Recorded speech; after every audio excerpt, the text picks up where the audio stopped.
Good morning. It is Monday, November 29th, and today is the day I'm finally starting the garage conversion of this garage. It's 7 a.m. and I'm waiting for the guys to come over. I have 1 hour to get the rest of this junk out of here, and then I will be legally converting this garage into an ADU, an accessory dwelling unit. So it's taken a year of unnecessary waiting just to get permits. Finally got permits. I got the quote over the weekend. I'll be less than $100,000 all in to convert this garage into a legal living space. So I'm gonna document this process so that everyone can follow along and see if it's something you want to do for yourself. So here we go. So this is after day one.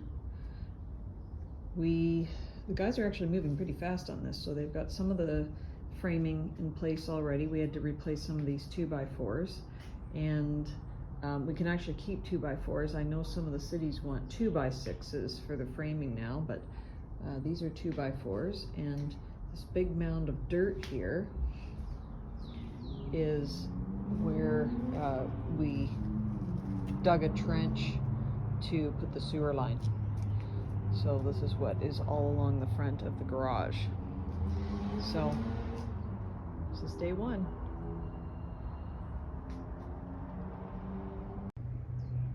So this is the main amp on the main house. It's a 200 amp panel, and when the ADU was built, which is this building here, a sub panel was put there, and that took about 70 amps.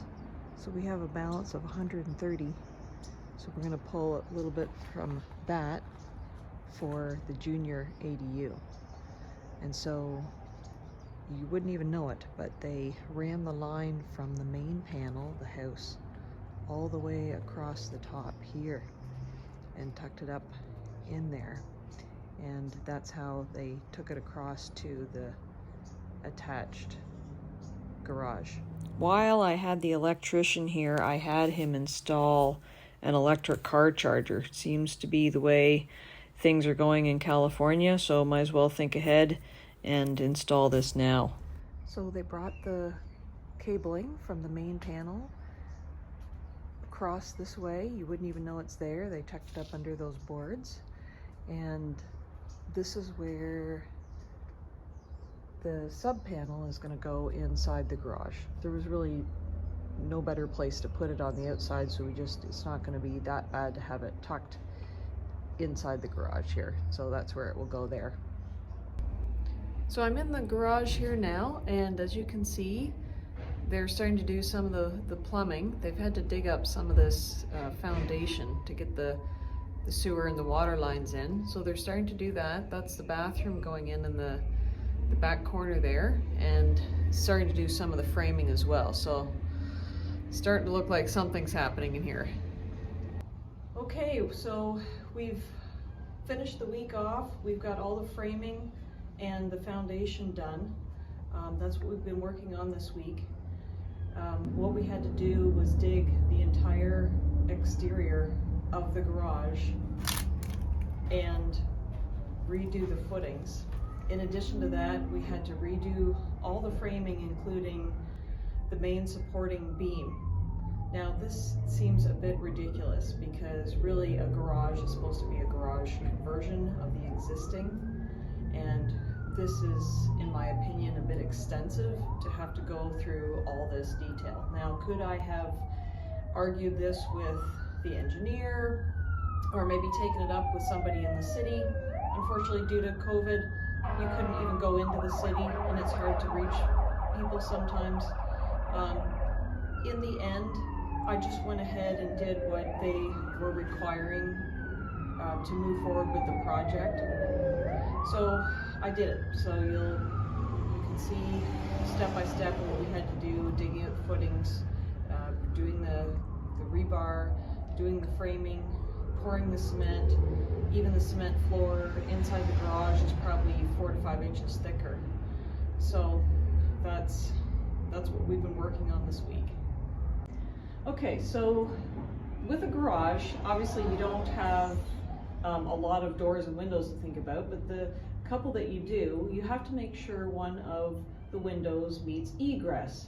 Basically what that means is if in the event you couldn't actually exit through the doorway, you need to be able to get out another exit. So the window opening has to be a certain size. And so this is framed in for the egress window. And unfortunately, one thing I didn't think through was that this is where my desk is going to be located underneath the window. So I should know better than this, but made the mistake of really not catching this in the planning process. So the window is actually too low. I wanted a bit higher. So what we're going to attempt to do, and hopefully be successful, is just change the size of the window now so it still meets egress, but make it a bit higher so that my desk will fit under it. So we're gonna try that and work with the inspector that comes out for the periodic inspections to see if we can make that happen. Time to haul away some dirt and cement. It's hard to believe how much comes out of just such a small space, but you have to get one of these low boys to haul away any type of cement and dirt like this. Okay, so I wanted to show you what we've been working on this week. And as you can see, a lot of plumbing and electrical have been done. So this is the kitchen area right behind me. And you can see where see if you can make out where the sink is gonna go and the fridge, and you can see the outlets, everything's starting to take shape there in the small kitchen area. I know this seems like a really small kitchen, but if you really plan ahead, you can get everything that you need to have a fully functioning kitchen in a very small space that's going to be suitable for 1 to 2 people.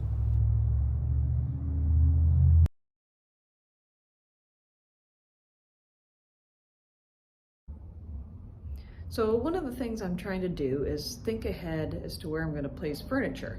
So this is where I'm going to put my desk space.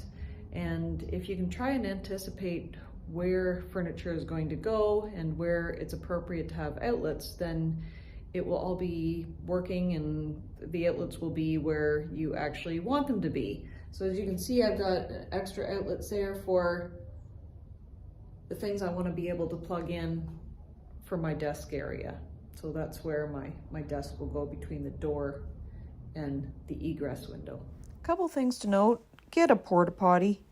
You don't want the guys going in and out of your main house when it's so dusty. And also consider things on the exterior of your ADU while it's easy to install them, such as a water spout or extra outlets on the outside. Floor and Decor is a great place to pick out tile. So I've got a few samples here, and I'm going to have a couple of friends come over later to help me pick out my tile for the kitchen and bathroom.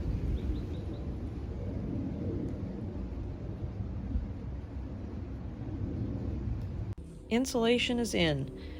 I just went with a little better quality insulation than what was required, just more for soundproofing than anything.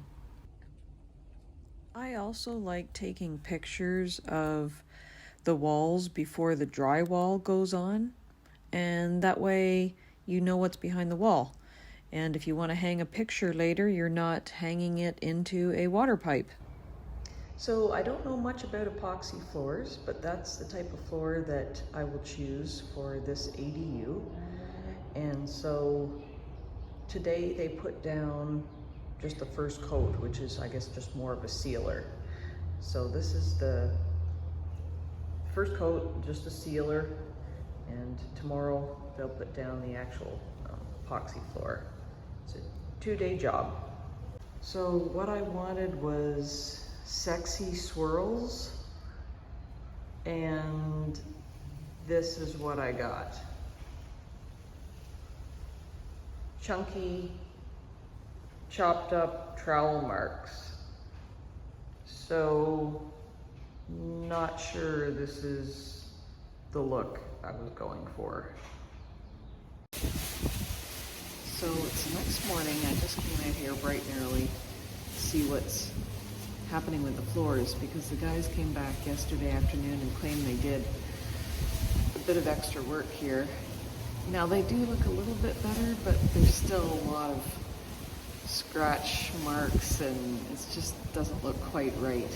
So anyway, they said they're gonna let this coat dry for a couple of days and then come back, and they still have some work to do. So we'll see how they turn out in the end. It might be okay. So this is the finished product of the epoxy floor. Yeah, not exactly what I had in mind.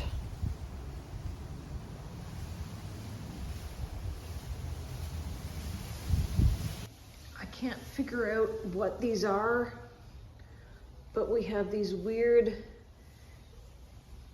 indented circly things, and I just don't know what caused that, and I'm not even sure my contractor could tell me what exactly caused that, but it's all over the floor in every part of the corner and center and everywhere. Another thing that just didn't come out right at all are these marks. I don't know if this is trowel marks or roller marks or what, but you can see how this is just not right. So you can see more of those circly things and just these weird roller marks. It shouldn't look like this at all. And here are those claw marks I'm talking about. What is that? So basically I've concluded that the floor is a complete disaster. So the good news is I have found another contractor to come back and redo the epoxy floor. So what that entails is he will come with, I guess, these diamond thingies that he drills into it, and he turns the existing floor into a powder, and he carries it away like this in bags. And so he'll dispose of that, and then he'll come back and do it the way it should have been done. So that's going to be happening this weekend. So I can't wait to see how it turns out. I want to talk about the design of the ADU for a minute. So if you've never designed a home before, I would recommend getting a designer to help you with this. I've done a few of these ADUs so far, and so I kind of have a general idea of what needs to go in one, the kind of layout that I want for one, and especially with it being a smaller space, this is only 350 square feet. You almost have to be even more efficient and think through the details that you want, because there isn't that much space to work with. So you have to really think through the space planning. So sometimes it can be as simple as just starting to sketch stuff out and starting to take a look around your own home to see what the useful drawers in the kitchen are and what drawers you need what things for, and just kind of taking a look around your own home, determining what is going to be useful in a small space. And so from there, you just want to start sketching things out. You may not exactly know the measurements that everything should be, but once you get the drywall in and you can kind of narrow down more specifically what size of cabinets will fit where, then you can really start to fine tune. So for me, it was just a matter of sketching it out, thinking about what I wanted, and coming up with a plan. One of the things I wanted to consider was the exterior lighting. And so this is a light that I put in the walkway that when it is dark, it will automatically come on. And I always just have that on at nighttime. So it really makes this walkway to the front doors of the main house and the ADU very well lit. Epoxy floor take 2. So here's how it came out second go around. Probably in all, I lost 3 to 4 weeks just trying to get a couple other bids from other contractors, but finally it got done. Overall, I can live with how this floor came out. There are some imperfections, and I don't know if that's normal or if that's just the way it comes out.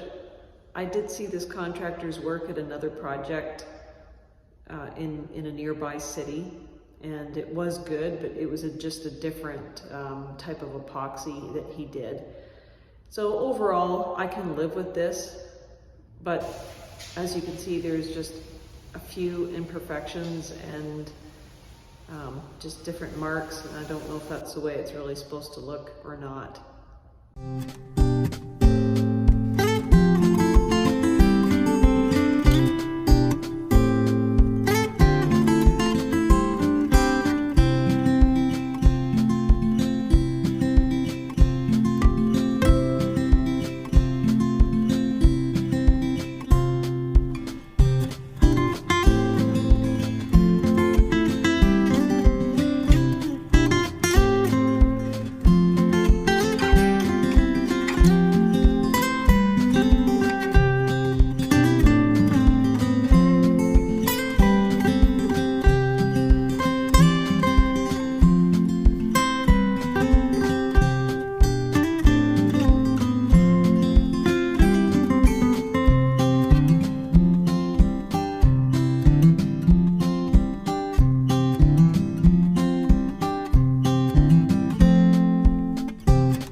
So I just wanted to make a quick video and show you the progress. It looks like a little bit of a mess in here right now, but things are actually moving fairly quickly. So as you can see, cabinets are in, quartz is in, backsplash is in, all the appliances are in and they look good and they're working. We have the washer and dryer right here. We're just waiting for the stackable kit to come in so we can install those in the closet there. And then the bathroom door is in, and this is a Murphy bed that doubles as a couch. So you can see the couch pieces right here, and we're just in the process of getting the bed put together. So that's a bit of a process. There seems to be extra pieces here. I'm not quite sure why, or maybe they're not quite done yet. So anyway, it's coming along.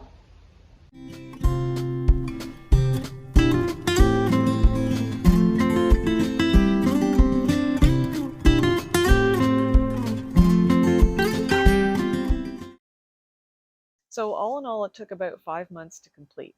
So it was about the end of April, beginning of May 2022 when all the construction was finished and permits were signed off. So I'm pretty happy with that, you know, considering the floor mishap.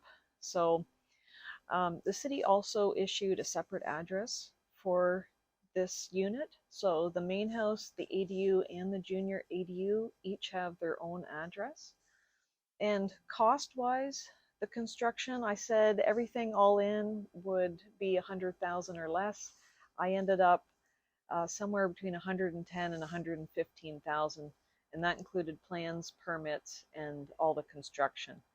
So I was a little bit over budget, but I added a few things like the extra insulation, and just the cost of supplies went up during the time frame that I built it out. So all in all, that's this project.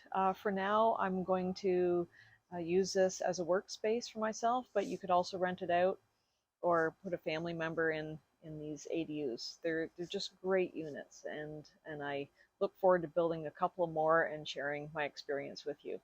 So that's it for now. Thanks.